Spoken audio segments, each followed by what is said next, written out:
Mega phone పట్టడమే కాదు, ఇటు సిల్వర్ స్క్రీన్ పై అద్దరగొడుతున్నాడు డివైన్ స్టార్ రిషబ్ శెట్టి. అవును, ఇప్పటికే కాంతారా ప్రీక్వెల్ తో యమా బిజీగా ఉన్న ఈ కన్నడ స్టార్ అటు జై హనుమాన్ లోనూ నటిస్తున్న సంగతి తెలిసిందే. ఇక ఛత్రపతి శివాజీ బయోపిక్ ఎలాగో ఉందనే ఉంది. అయితే ఇవే కాకుండా ఇంకా చాలా అంటూ మరో సినిమాకి శ్రీకారం చుట్టాడట రిషబ్. ఇంతకీ లేటెస్ట్ గా అనౌన్స్ చేసిన ఆ సినిమా సంగతులేంటో మనము లుక్కేద్దాం. రిషబ్ శెట్టి ఎన్ని సినిమాలు చేసినా రాని గుర్తింపు కాంతారాతో వచ్చి ఒళ్ళో వాలింది. దీంతో వచ్చిన ఛాన్స్లని ఏమాత్రం జారవిడవకుండా ఒడిసిపట్టేస్తున్నాడు. ఇప్పటికీ అక్టోబర్ 2న కాంతారా వచ్చేస్తుందని అనౌన్స్ చేసిన రిషబ్ జై హనుమాన్ చేస్తూనే ఛత్రపతి శివాజీ కోసం సిద్ధమవుతున్నాడు. అయితే నా స్పీడ్ కి విసరిపోవంటూ తాసాగా మరో కుర్ర డైరెక్టర్ కి గ్రీన్ సిగ్నల్ ఇచ్చాడట.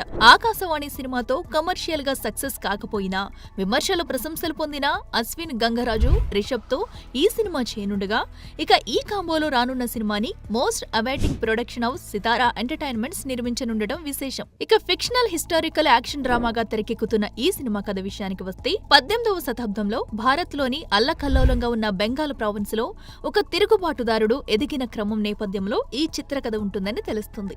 ఏది ఏమైనా ఏదో ఒక క్రాప్ లోని సినిమా చేయడానికి నెల్లాలు తీసుకునే స్టార్స్ ఉన్న ఈ ఇండస్ట్రీలో ఇలా మెగాఫోన్ పడుతూ కూడా సినిమాలు చకచకా ఒప్పేసుకుపోతున్నాడంటే రిషబ్ ని మెచ్చుకోవాల్సిందే. For more videos like this, subscribe Big TV channel.